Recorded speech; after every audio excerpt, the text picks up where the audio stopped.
Imagine que toute ta vie, tu avances avec la conviction que la pauvreté est une malédiction. Que certains sont nés pour gagner et d'autres pour subir. Pendant longtemps, c'est ce que je pensais. Jusqu'au jour où j'ai compris que la pauvreté, ce n'est pas un destin, c'est un système.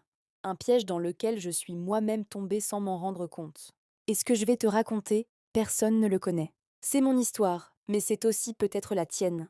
J'ai grandi en croyant que travailler dur suffisait. Je voyais mes parents se lever tôt, rentrer tard, et pourtant, toujours compter, économiser, sacrifier. Je me suis dit, si je travaille plus, je réussirai. Alors j'ai commencé la course. La course vers des petits jobs, vers l'école, vers des diplômes. Mais je ne savais pas que je courais dans le vide. Le premier choc est arrivé le jour où je me suis retrouvée face à une facture que je ne pouvais pas payer. Ce n'était pas une énorme facture, mais elle était plus grande que mon compte bancaire. Et là, la réalité m'a giflé. Comment est-ce possible de travailler autant pour si peu? J'ai compris que j'étais en train de devenir ce que Robert Kiyosaki appelle un rat dans la roue.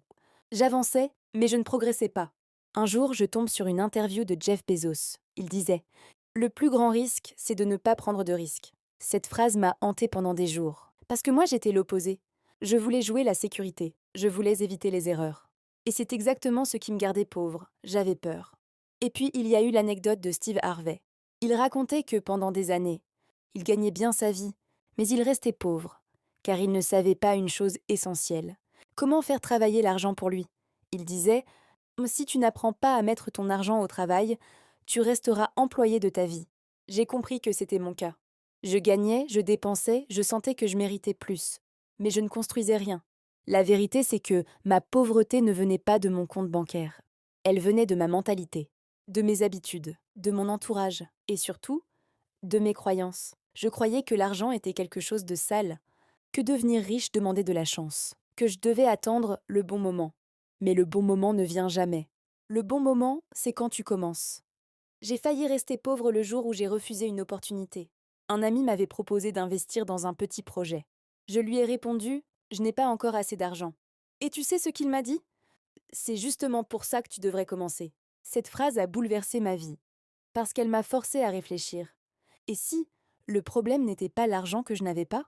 Et si le problème venait du fait que j'attendais d'être prêt dans un monde où personne n'est jamais vraiment prêt? J'ai commencé à lire, à observer, à apprendre. Warren Buffett racontait qu'à 11 ans, il avait déjà compris une règle. Si tu veux devenir riche, commence jeune. Mais si tu n'es plus jeune, commence maintenant. Cette phrase m'a fait réaliser que la vitesse n'est pas le plus important. C'est le mouvement. Petit à petit, j'ai commencé à casser les chaînes de la pauvreté mentale. J'ai arrêté de dépenser pour impressionner les autres. J'ai arrêté de croire que les riches sont différents. J'ai arrêté de voir l'argent comme un ennemi. J'ai appris à investir même de petites sommes. J'ai appris à créer de la valeur, pas juste à travailler. J'ai appris que ce qui compte, ce n'est pas combien tu gagnes, mais ce que tu construis. Ce changement n'a pas été magique.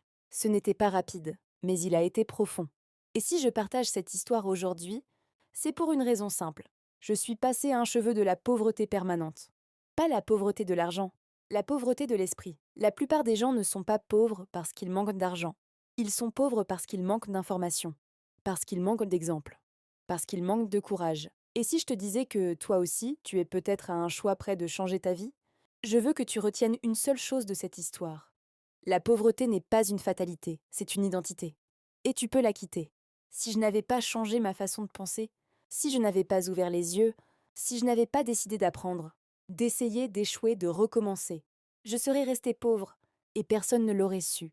Aujourd'hui, je réalise que l'histoire que je viens de te raconter, ce n'est pas juste la mienne, c'est celle de millions de personnes qui vivent avec un potentiel énorme mais une mentalité minuscule. Et si tu es encore là, en train d'écouter ces mots, c'est que tu ne veux plus faire partie de cela? Alors promets-moi une chose, ne laisse pas ton passé décider de ton portefeuille. Ne laisse pas ta peur décider de ton avenir. Ne laisse pas les autres décider de ta valeur. Tu n'as pas besoin d'un miracle. Tu n'as pas besoin de chance. Tu as juste besoin de commencer. Parce que la pauvreté, j'ai failli y rester. Mais toi, tu n'y resteras pas.